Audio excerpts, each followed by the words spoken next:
It's Saturday at Origins Game Fair. And I have the pleasure of talking to Jason Kotarski. Hey, that's right. Nailed it. From Green Couch Games. I was going to say you nailed it as if this is like the fifth take.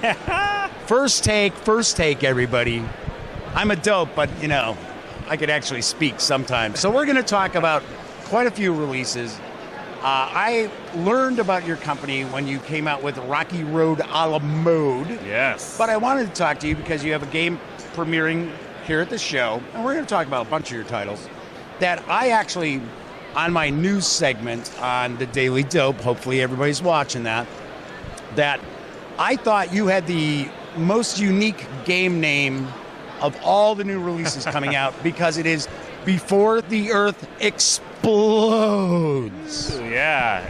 Tell me a little bit about that. Yeah, it's a game by Daryl Andrews and Adrian Adamskew, who are a couple Canadian designers. They're the team behind the game Sagrada, which is the stained glass building game. A really good game. This is a very different game. It's you are trying to be the one who gets all the glory for saving humanity. You know your planet is dying, right? Yeah, it's going to be you. And then what that includes would be trying to colonize new planets to advance your technology. Or so we can get off this rock. Yeah, right. Or maybe heal the damage we've done. It's sometimes it hits a little too true to home. And then the other option would be to damage the other opponents till they are out. So you're not only like wanting glory, you just want to be the only one left to gain the glory. Right. So you'll do whatever it takes. I will destroy all my competition and then save humanity. Yes, perfect. So it's 2 players. There's a bit of a rock, paper, scissors mechanic. You have these 4 action cards that are, there's 3 phases, A, B, C, and D. All the cards resolve in alphabetical order. We choose one face down. We reveal them at the same time. And then we see who kind of beats the other. So A would damage B, B would damage C and D, and then D would damage A. And as long as you weren't damaged... I'm lost already? I know, right? It's perfect. As long as you haven't been damaged, you can move on and use your special action, which might give you a discount on colonizing planets or mine for resources or move you up your technology track. And then you can buy these different planets that are one-time use abilities that they give you. So you're sizing up this board of what's available, and you're sizing up what the other player's strategy might be. So you're kind of doing that Princess Bride exchange of like, is the poison in my cup, or like, what would I do in this moment? And you're trying to pay attention to them and stop them from achieving their goals while working towards your own. That's just inconceivable. Yeah, inconceivable. Yes, it's in about a 15-minute package, really, but every game feels different because of these different ship cards and planet cards that come out. They give you different abilities and different variable end game conditions too. So this quick game has a lot to it, and the more you play it, the more you start to be able to get into the other player's head and figure out your path to victory. So. And it is a small footprint game. I believe Absolutely. The MSRP on it, was it 20? It's $20. Yep. Okay. Yeah, and it's in June this month. It's hitting stores. So. Excellent. Yeah, it's $20. It's mostly card based. There's a really nice bag that has the full color logo on it and some really cool kind of crystal gems that are your resources. But the way that what I like to do is I like to create a board game experience with a card game. So I pack a lot of stuff in these little boxes. I like games that have a table presence, and the way that you line things up on the table really kind of does give you that board game feeling, even though it's a simple game for 2 players. Kind of along the lines of many of the Tiny Epic releases. Yeah. They are really mainly card-based, but usually by the time the game is in swing, you've got a presence on the table. Yeah, absolutely. And I do notice that your game releases are pretty small footprint, so it's pretty easy to just toss in a backpack, glove compartment, briefcase, whatever. Take Right. them on the go. Yeah, my thoughts on box size are that let's keep them where they're necessary. Not add a lot to extra space. Just take up bigger spaces on the shelf. I want them to be compact so you can really grab them and take them on the go with you. Right. Unlike, say, a release like Thunderstone Quest, which is like 15 pounds. It's a 15-pound cube. Yes, I don't want to ship that stuff to my doorstep. Great game, but it is a little difficult to lug around with this sometimes. Right. Now, you also have Ladder 29, which I'm going to take a wild stab that is some sort of a police game. Oh, you nailed it again. You're really good at this. I'm so intuitive. So Ladder 29 is our firefighting ladder climbing game. So it's in that clubs, Tishu kind of family with a little more casual barrier, like lower barrier to entry. You're trying to be the first player to get to 29 points by climbing the ladder. But the twist is, so if I lead a single, you follow the higher single. And then you go and try to shed your hand of 13 cards. But at the beginning of the game, everyone backdrafts a hotspot card, which is a hindrance, a rule that only applies to them. So you may be only able to lead singles if you have the lead instead of doing a run, which is tricky. But so the harder the hotspot that you draft, the higher the points are if you go out earlier. So that card determines your specific rule, and it also determines your points depending on which order you go out in. So it's a nice, classic family-feeling card game with a really neat twist that just adds a really fun challenge for each player to kind of take.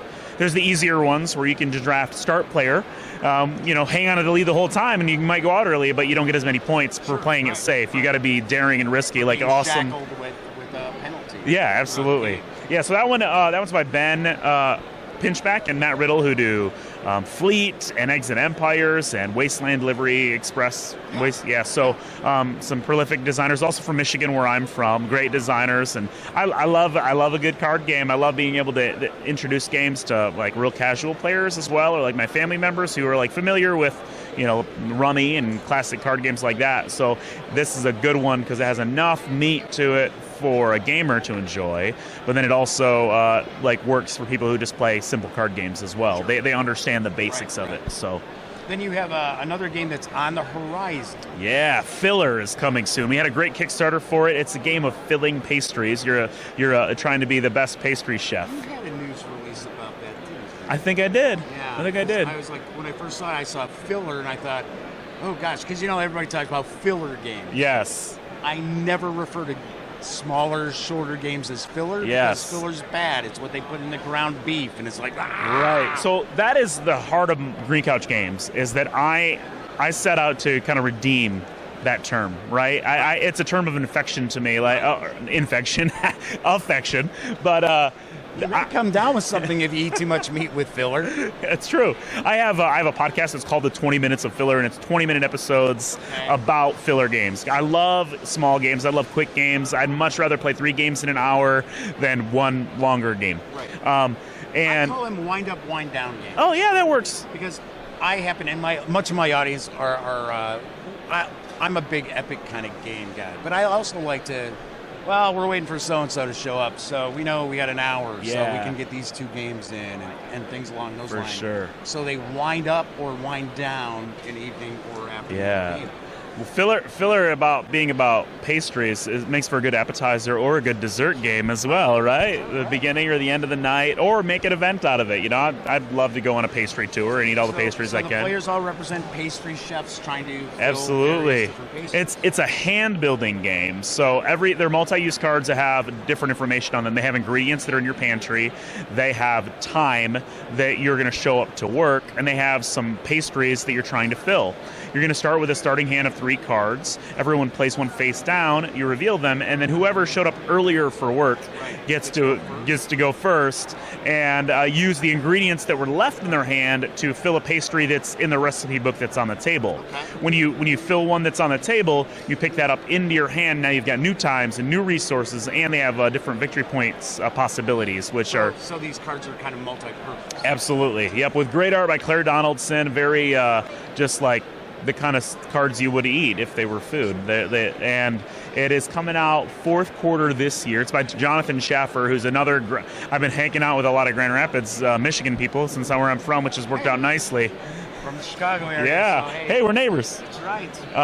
And Jonathan also designed a game called Stroop. That's a really clever, speed kind of brain flipping game. And he runs a game group, or helps run a game group for designers in our area called Grubs, the Grand Rapids Unpublished Board Game Society. Wow, okay. And so I met him through that and local conventions, and I showed up one day, and he, knowing my podcast and my games, he said, "Hey, Jason, I have a game I want to show you. It's called Filler." So he's a designer who really knows how to play to his audience, and I loved it immediately and had a lot of fun putting it together with him, and really looking forward to its release because it's this beautiful game that is quick, but it offers a nice puzzle for gamers, but it's not so overwhelming that those casual players can't just get right into it and enjoy it as well. Can I take a guess, 2 to 4 players? It's actually 1 to 6. 1 to 6. Yeah, it's got the solo. Each chef also has a solo AI that they work differently to pick cards. So it's a well-developed solo game, not just like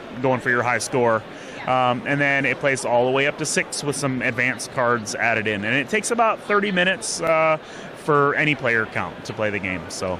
And then, of course, I opened our interview by mentioning Rocky Road a la mode. Yes. And was that kind of the game that put you on the map a little bit? Actually, that was one of our games that made the biggest splash when we took it to Kickstarter. Right. Previous to that was Best Treehouse Ever, which is by Scott Alms. Okay, That's the Tiny Epic guy. Yeah. And that one was nominated for Family Game of the Year and Board Game of the Year on Board Game Geek or Card Game of the Year and Family Game of the Year on Board Game when it came out.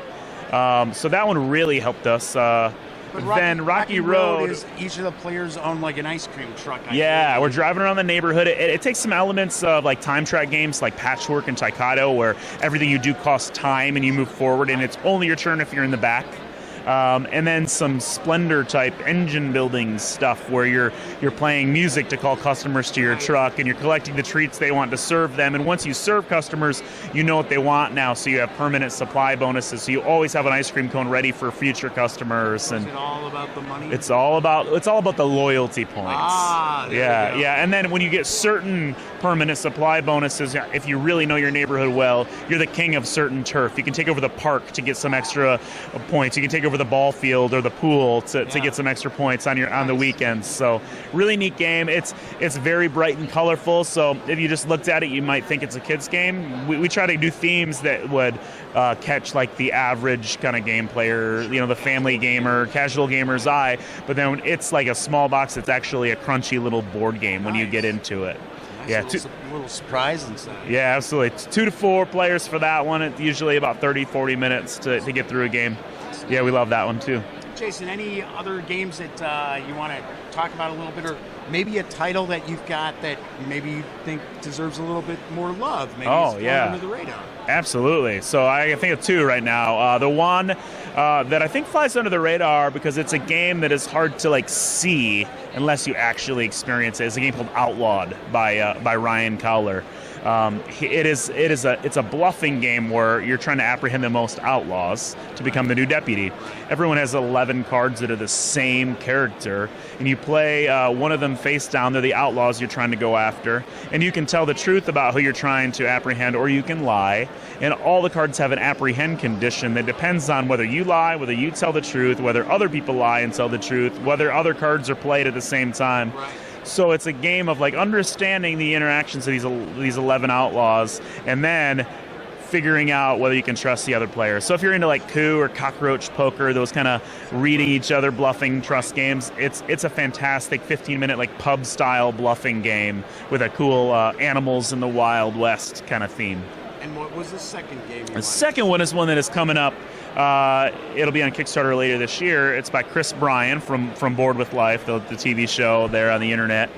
And it is called Darwinauts. And it's going to be another big box game. Our first big box game is coming out later this year. It's a sequel to Best Treehouse Ever that you can combine with the original to play with more players. But we're going to kind of introduce a family, let's take a light Euro, about a 30 to 45 minute experience. Tiles, worker placement, some cool set collection with some neat ways to manipulate the board. You are an intrepid explorer that in the name of science is daring to go into this new portal that has been discovered to record the plant life and animal life, the species that you discover before this unstable portal collapses. Oh, wow. Okay. So a really neat twist on those kind of tile worker placement games. So that'll be coming later this year. All right. So you heard it here. And of course, I will share that news when that Kickstarter Yeah, absolutely. We'll keep you in the loop.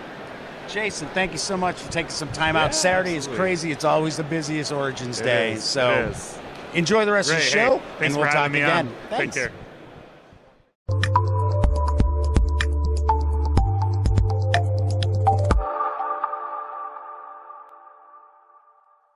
Thanks again for watching The Daily Dope, presented by The Gaming Gang. If you like this episode, be sure to give it a quick thumbs up. And if you dig the channel, please subscribe. If you'd like to check out our previous episode, click right here. And if you want to check out a somewhat randomly selected episode, give a click right down here. It'll be like opening a box of Cracker Jacks. You just don't know what you'll get. Once again, thanks for watching, and I'm Jeff McAleer.